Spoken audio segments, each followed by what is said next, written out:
ഇന്ന് സംസാരിക്കുന്നത് learning disability അഥവാ പഠന വൈകല്യത്തെക്കുറിച്ചാണ്. പഠന വൈകല്യം എന്ന് പറഞ്ഞാൽ നമ്മുടെ തലച്ചോറിന് ആശയങ്ങൾ സൃഷ്ടിക്കാനും അതുപോലെ അത് മറ്റുള്ളവരിലേക്ക് എത്തിക്കാനുമുള്ള ബുദ്ധിമുട്ടാണ് പഠന വൈകല്യം എന്ന് പറയുന്നത്.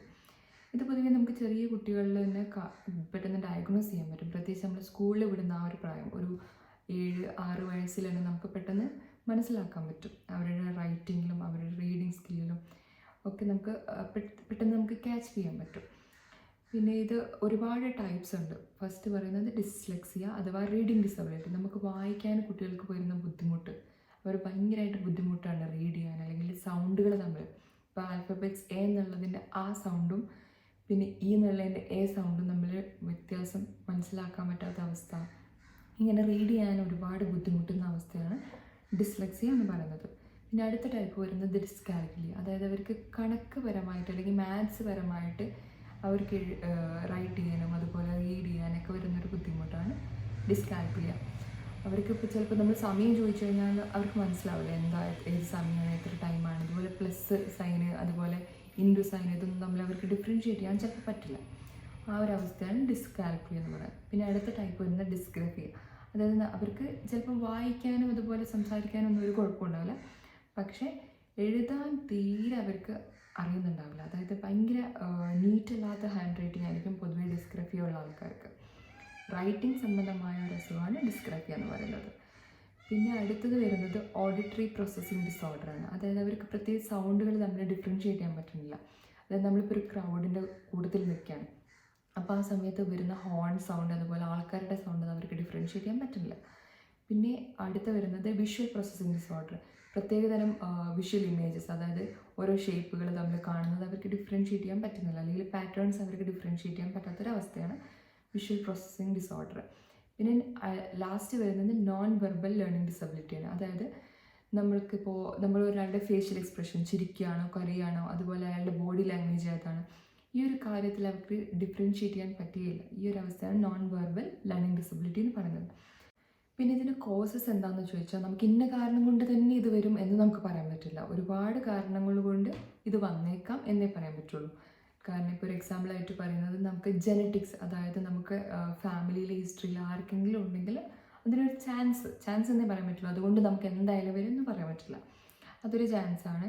പിന്നെ അതുപോലെ പ്രഗ്നൻസിക്ക് മുമ്പുള്ള ടൈം, പ്രഗ്നൻസി ടൈമിലുള്ളതും പിന്നെ ഡ്യൂറിങ് ബർത്തും അതുപോലെ പ്രഗ്നൻസി ടൈം കഴിഞ്ഞതിന് ശേഷം കുട്ടി ഒരു 2 വയസ്സാവുന്നതിന് വരെയുള്ള ആ ഒരു കാലഘട്ടം ഇതിനെ നന്നായിട്ട് ബാധിക്കും.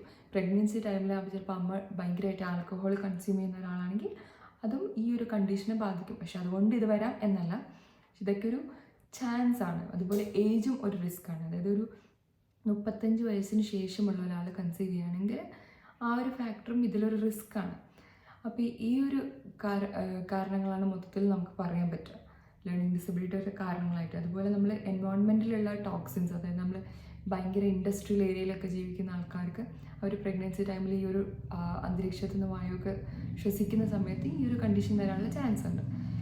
പിന്നെ നമുക്കിതിൻ്റെ ട്രീറ്റ്മെൻറ്റ്സ് നോക്കുകയാണെങ്കിൽ പിന്നെ നമുക്ക് ഒരുപാട് തരം തെറാപ്പീസ് കൊടുക്കാൻ പറ്റും. CBT കൊടുക്കാം, അതുപോലെ ഒക്യുപ്പേഷൻ തെറാപ്പി കൊടുക്കാം, പിന്നെ നമുക്ക് സ്പീച്ച് തെറാപ്പി കൊടുക്കാം, പിന്നെ ബിഹേവിയർ തെറാപ്പി കൊടുക്കാം. ഇങ്ങനത്തെ തെറാപ്പി കാര്യങ്ങളൊക്കെ സൈക്കോളജിസ്റ്റിൻ്റെ അടുത്ത് പോയിട്ട് കൊടുക്കാൻ പറ്റും. പിന്നെ അത് കൂടാതെ നമ്മൾ സ്കൂളിലാണ് മെയിൻ ഇതിൻ്റെ ഏരിയ വരുന്നത്. നമ്മൾ സ്കൂളിലും നമ്മുടെ വീട്ടിലുമാണ് നമ്മൾ ഇതിന് മെയിൻ ശ്രദ്ധിക്കേണ്ടത്. നമ്മൾ സ്കൂളിലാണെങ്കിൽ സ്പെഷ്യൽ എഡ്യൂക്കേഷൻ കൊടുക്കണം, അതുപോലെ ആ സ്കൂൾ എൻവയോൺമെൻറ്റ് ഭയങ്കര ഇമ്പോർട്ടൻ്റ് ആണ്. പിന്നെ അസിസ്റ്റീവ് ടെക്നോളജി എന്ന് പറയുന്ന പോലെ നമ്മൾ സ്മാർട്ട് ക്ലാസ് റൂം അതൊക്കെ അവർക്ക് ഒന്നുകൂടെ പഠിക്കാൻ എളുപ്പമാക്കും. അപ്പോൾ ഈ ഒരു കാര്യങ്ങളൊക്കെ ഇതിലും ഭയങ്കര ഇമ്പോർട്ടൻ്റ് ആയിട്ടുള്ളൊരു ഫാക്ടറാണ്. നമ്മൾ സ്പെഷ്യൽ എഡ്യൂക്കേഷൻ ആണെങ്കിൽ നമ്മൾ IEP മെത്തേഡൊക്കെ ഫോളോ ചെയ്യും. അപ്പോൾ ഇങ്ങനത്തെ കാര്യങ്ങളാണ് നമ്മൾ സ്കൂളിലൊക്കെ നോക്കേണ്ടത്. പിന്നെ വീട്ടിലാണെങ്കിൽ നമ്മൾ നന്നായിട്ട് ക്ലീൻ ആൻഡ് ക്ലിയർ ആയിട്ട് കുട്ടികൾക്ക് കാര്യങ്ങൾ പറഞ്ഞു കൊടുക്കുക, റിപ്പീറ്റ് ചെയ്യുക. എപ്പോഴും നമ്മളൊരു കാര്യം റിപ്പീറ്റ് ചെയ്തുകൊണ്ടിരിക്കണം. അപ്പോൾ അവർക്ക് പെട്ടെന്ന് മെമ്മറൈസ് ചെയ്യാൻ പറ്റും. പിന്നെ അവർക്ക് ഏത് ഏരിയയിലാണോ പ്രോബ്ലം ഉള്ളത്, അത് റീഡ് ചെയ്യാനാണെങ്കിൽ എപ്പോഴും നമ്മൾ ആ ഒരു വായിക്കുന്ന ശീലം നമ്മൾ ഉണ്ടാക്കി കൊണ്ടുവരാം. റൈറ്റ് ചെയ്യാനാണെങ്കിൽ നമ്മൾ മെല്ലെ മെല്ലെ റൈറ്റ് ചെയ്ത് എപ്പോഴും നമ്മൾ ഫോളോ അപ്പ് ചെയ്തുകൊണ്ടിരിക്കുക. അപ്പോൾ അതൊക്കെയാണ് നമുക്ക് വീട്ടിൽ നോക്കാൻ പറ്റുന്ന കാര്യങ്ങൾ. പിന്നെ പ്രത്യേകം ശ്രദ്ധിക്കണം, ഇത് ബുദ്ധിയുമായിട്ട് അല്ലെങ്കിൽ ഇൻ്റലിജൻസുമായിട്ട് യാതൊരു ബന്ധവുമില്ല. കാരണം ഇങ്ങനത്തെ കുട്ടികൾക്ക് ബുദ്ധി ഉണ്ടാവില്ല, ബുദ്ധിയില്ലാത്ത കുട്ടികളാണ് അങ്ങനെ ഒരിക്കലും നമുക്ക് പറയാൻ പറ്റില്ല. അവർ ചിലപ്പോൾ ഭയങ്കര ഇൻ്റലിജൻ്റ് ആയിരിക്കും, പക്ഷേ നമ്മളെ ബ്രെയിനിൽ പ്രത്യേകം നമ്മൾ ലേൺ ചെയ്യുന്ന ഒരു ഏരിയയിൽ ചെറിയൊരു ഇഷ്യൂസ് കാരണം കൊണ്ടാണ് മാത്രമാണ് ലേണിംഗ് ഡിസബിലിറ്റി വരുന്നത്. അപ്പം ഫസ്റ്റ് നമ്മൾ എന്താ പറയുക, ആദ്യമുള്ള കെയർ കാര്യങ്ങളൊക്കെ ഇതിന് ഭയങ്കര ഇമ്പോർട്ടൻ്റ് ആണ്. അപ്പം നിങ്ങൾക്ക് കുട്ടിക്ക് ഇതുപോലത്തെ എന്തെങ്കിലും ബുദ്ധിമുട്ട് തോന്നുന്നുണ്ടെങ്കിൽ നമ്മൾ പെട്ടെന്ന് എന്താക്കുക, സൈക്കോളജിസ്റ്റിൻ്റെ അടുത്ത് പോവുക, അങ്ങനെ ഡയഗ്നോസ് ചെയ്യുക, എന്നിട്ട് അതുണ്ടോ ഇല്ല എന്നുള്ളത് ഉറപ്പ് വരുത്തുക. കാരണം ഒരുപാട് കുട്ടികൾക്ക് ചിലപ്പോൾ പഠനത്തിൽ ബുദ്ധിമുട്ടുണ്ടാകും, അതൊരിക്കലും ലേണിംഗ് ഡിസബിലിറ്റി ആവില്ല. അപ്പോൾ അത് നമ്മൾ പ്രത്യേകം ഡയഗ്നോസ് ചെയ്താൽ മാത്രമേ നമുക്ക് ലേണിംഗ് ഡിസബിലിറ്റി ആക്കാൻ പറ്റുള്ളൂ, അതിനനുസരിച്ചുള്ള ട്രീറ്റ്മെൻറ്റ് കൊടുക്കാൻ പറ്റുള്ളൂ. അപ്പോൾ അത്രേ ഉള്ളൂ. Thank you.